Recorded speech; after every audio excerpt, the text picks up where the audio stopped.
Graça e paz, irmãos e irmãs. É muito bom ter você aqui. Muito obrigado por sua audiência. Hoje continuaremos sobre o Antigo Testamento, livro de Juízes. Vamos ao conteúdo. Continuação do estudo complementar 3, parte 6. Se nós não virmos o caráter de Deus, nós não vimos nada. Se nós não virmos isto, nós faremos como falou o filósofo Blaise Pascal, e Deus fez o homem à sua imagem e semelhança, mas o homem fez Deus à sua imagem. Tantas vezes os filhos de Deus o veem e fazem dele como eles mesmos são, e rudes, legalistas, vingativos, não perdoadores e tantas outras coisas que caracterizam a natureza humana.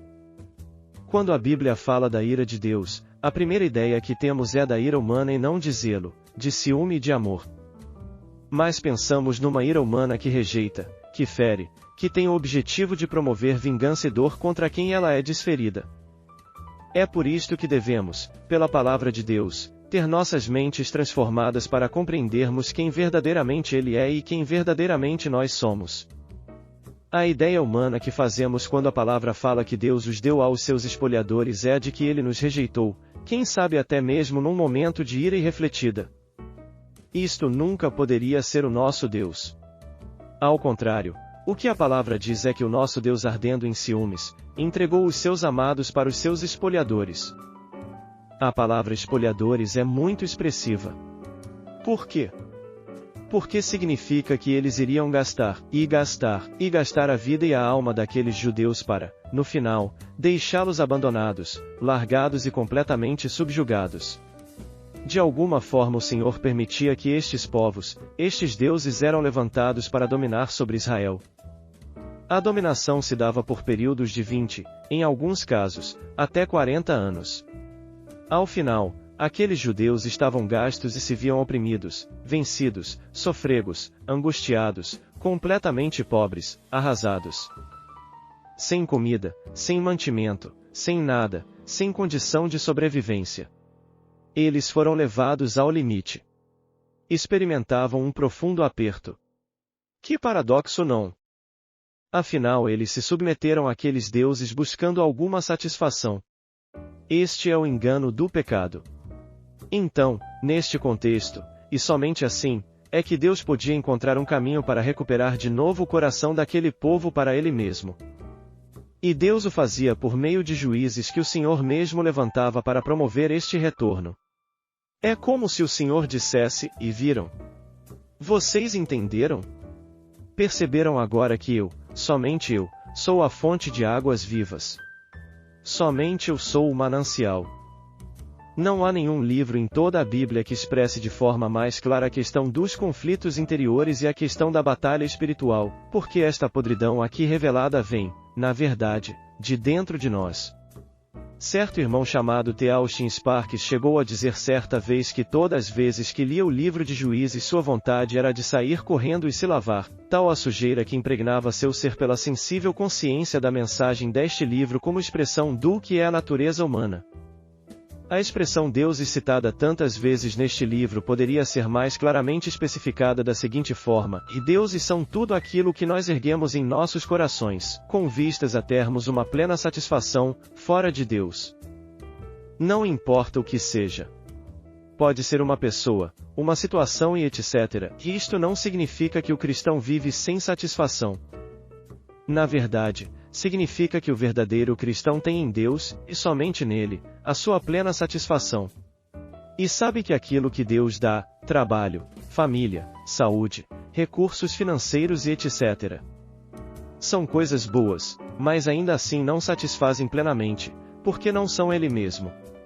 Nós adoramos a Deus pelo que Ele é e, em consequência, pelo que Ele nos concede. O grande problema é que nosso coração tem grande dificuldade de estabelecer esta diferença. O que ocorre? Muitos perdem a Deus por meio das próprias bênçãos de Deus. Logo, o caminho da consagração não é alternativo, mas é inexorável para aqueles que têm suas faculdades espirituais desenvolvidas para ver, entender e terem em si mesmos formada esta consciência profundamente arraigada. Nosso Deus não é ora bonzinho, ora bravo, irado. Ele é permanentemente irado, com um zelo amoroso incontrolável. Será que agora entendemos que sua fidelidade, como atributo, se manifesta em maior grau de intensidade e qualidade, exatamente neste ponto? Por quê? Porque nós podemos ser infiéis, mas ele permanece fiel, porque não pode negar-se a si mesmo. Portanto, a ira de Deus tem tanto peso quanto o seu amor. A sua ira é o seu zelo com respeito a seu povo e sua santidade contra o pecado. A reincidência do povo, se prostituindo após outros deuses, logo após experimentarem a misericórdia de Deus, que os restabelecia por meio de juízes, os quais ele mesmo levantava, fala de que nossos melhores votos de fidelidade e força de vontade na busca de Deus e obediência a Ele, naturalmente falando, são completamente inadequados para um relacionamento duradouro e fiel. A maioria dos votos que fazemos para nós mesmos de que agora vai ser diferente, falam de nossa fraqueza pessoal humana. A vida cristã não é uma questão de fazer votos. Somente a lei do Espírito da vida é que nos capacita a vencer a lei do pecado e da morte. Por isto é que a palavra diz que a fé atua pelo amor. Não há nenhum outro meio de vencermos esta batalha se não for por uma vida de união motivada pelo amor. A vida cristã é uma questão de relacionamento com Deus, de proximidade com Ele. Não é uma questão de promessas. Quanto mais estamos ao lado dele, mais livrados somos. Quanto mais longe dele, mais cativos. Ocorre que, em função da desobediência do povo, do fato de eles terem levantado os deuses nos seus corações, sabe o que Deus faz? Ele não expulsa muitas dentre as nações e povos do meio do povo de Israel. A palavra é clara. Estes povos, se permanecessem no meio de Israel, seriam laços para eles. Mas por que o Senhor assim o permite? Para provar a Israel. Mas provar o que, se o Senhor sabe que nós somos fracos, inúteis com respeito a este assunto? Provar não significa testar nossa força. Seria um absurdo pensar assim. Afinal de contas, estaria Deus disputando queda de braço conosco? É óbvio que não. Provar não significa testar força, mas provar significa manifestar coração.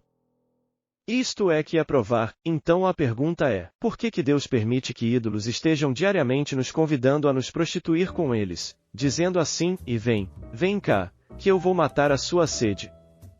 Vamos, vem e deite-se aqui e desfrute das delícias que eu tenho para te dar. Pode vir, e eu vou satisfazer estes seus desejos mais íntimos. Deus sabe que nós somos inúteis frente a estes ídolos, frágeis e incapazes diante deles.